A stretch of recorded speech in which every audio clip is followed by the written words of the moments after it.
Hi guys, and welcome back to the channel. Today I have another E92 M3 behind me, and this time is actually mine. I've been talking about getting another E92 M3 in the last few videos, especially since we developed the E-Venturi Plenum, and it's no secret that I'm a big fan of Japan Red.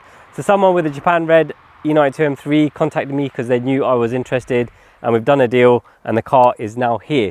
If you don't know anything about these cars, it's basically called a KA401, and is a special series of limited cars in the UK, limited to 25. The car was finished in Japan Red, which is an individual colour, and I believe that this colour wasn't actually released in North America, so it was exclusive to the UK for these models.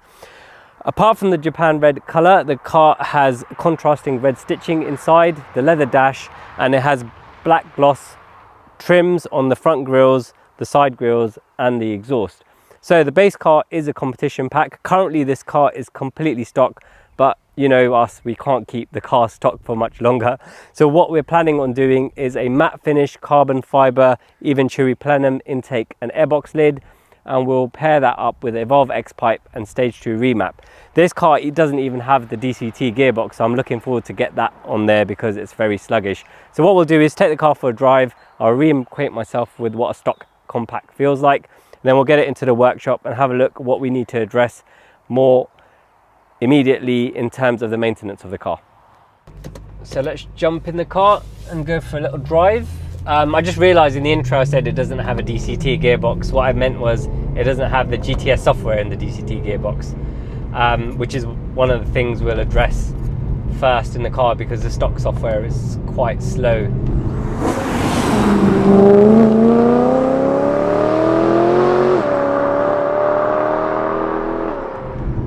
So I've got a bit of a history with E92 M3s, if you didn't know already.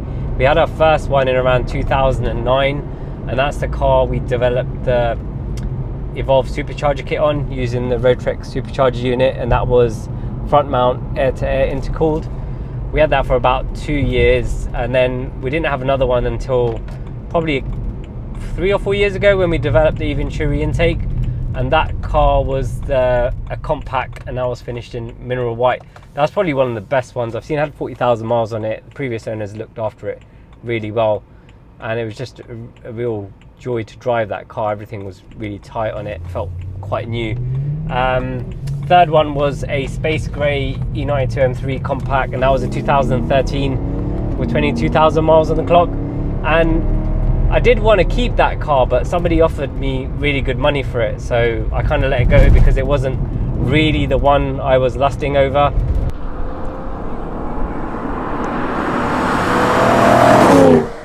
What I really wanted was either one of the performance edition cars that were finished in Japan Red underneath, but they had like a matte red wrap over the top, which a lot of them have lost over the years, or this one that we've ended up with, which is one of the KA401s finished in Japan Red.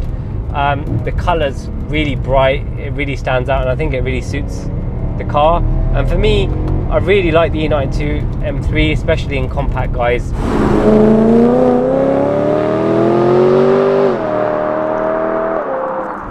So the suspension is stock on this car, and I think the compact stock suspension is actually very well suited to UK roads. You don't really feel the need to change it, although aesthetically it could do with a little bit of lowering.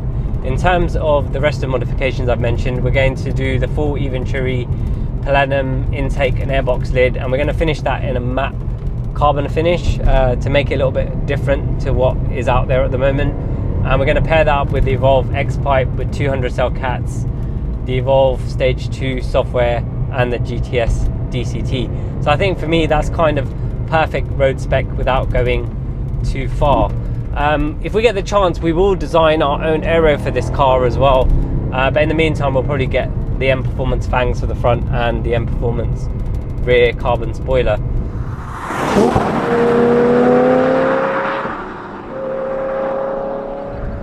So I'm really happy to be back in an E92 M3. I have said for a while that we do want to get one that we can keep for a little while and enjoy. So it's not going to be a full-on project car. The idea for that is that we're going to try and find the highest mileage E92 M3 we can, So if you guys know of any really high mileage E92 M3s with DCT, I don't really care about any of the other options. It could be an E90 as well. I just want the highest mileage, cheapest one we can find, and literally go through the car and see what's wrong with it, fix it as we're going along, and make that into a proper project car. In terms of this car, it is going to need a little bit of maintenance. It's on 68,000 miles, so I do want to change the rod bearing straight away as a preventive maintenance, and also have a look at the gearbox and the diff and see if there's anything we need to do in terms of servicing those and changing the oils and fluids.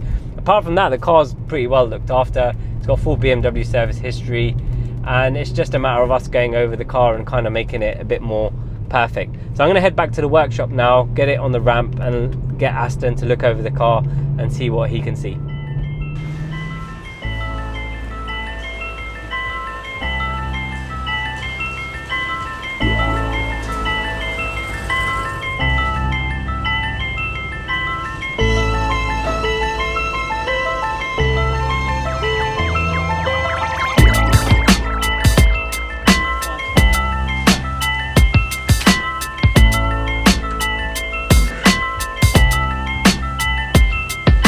Imran just got back from driving the car.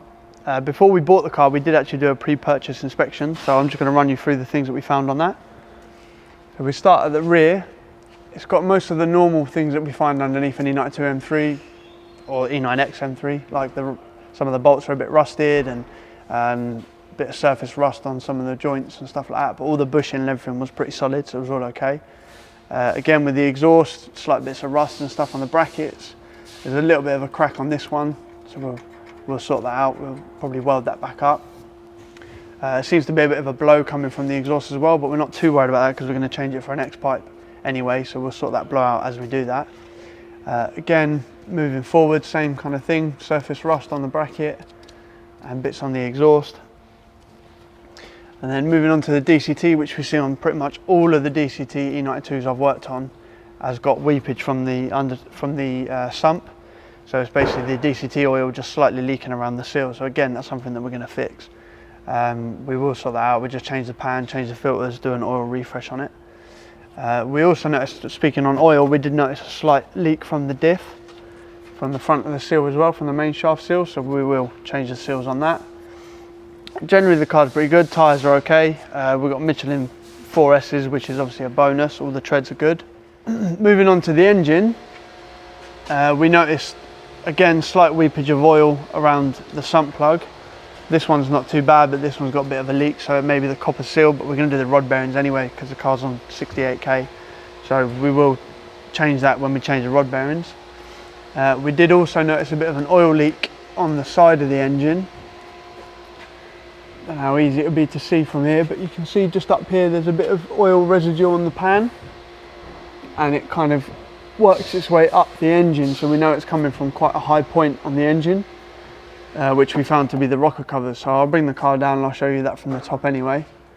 But generally underneath the car it's pretty good. The bushing's solid, all the suspension's nice and tight, there's no movement, there's no play, there's no real major issues to do with rust. The only other common issue we've got is with this under tray braking, which pretty much all of them have anyway, just where they get caught on speed humps and stuff like that.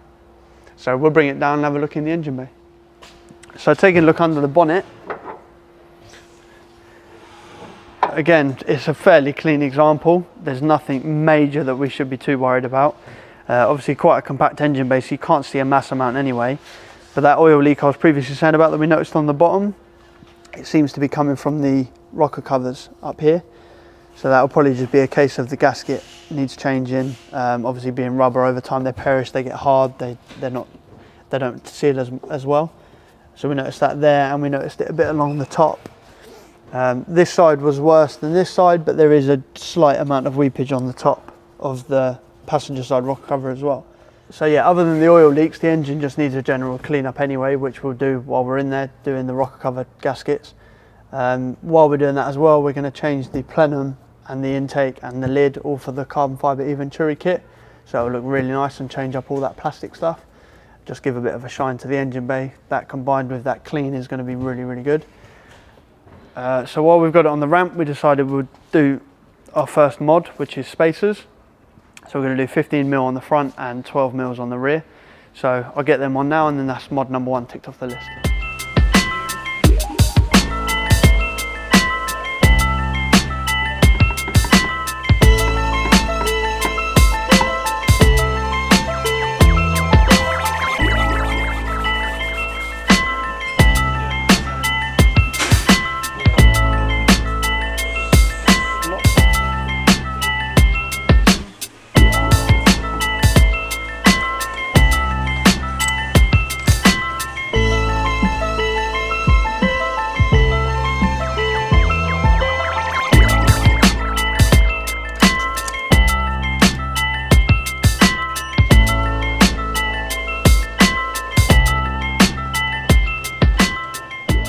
So overall, really pleased with the condition of the car. As Aston has said, it does need a bit of TLC in terms of preventative maintenance. But once that's done, I'm really looking forward to doing the modifications so we can actually enjoy driving the car. We couldn't help it. The car was on the ramp, so we actually have done our first modification in terms of the spacers. So we're just throwing on some 15 mil on the front and 12 on the rear just to improve the stance a little bit. As I mentioned, this isn't going to be a full blown out project car. We are going to look for a really high mileage one to do that on, but for now, enjoy the updates on this car. We're going to make it as we want to make it for road use and really enjoy it. So subscribe to the channel if you haven't already, and keep up to date with what we're going to do with our Japan Red E92 M3.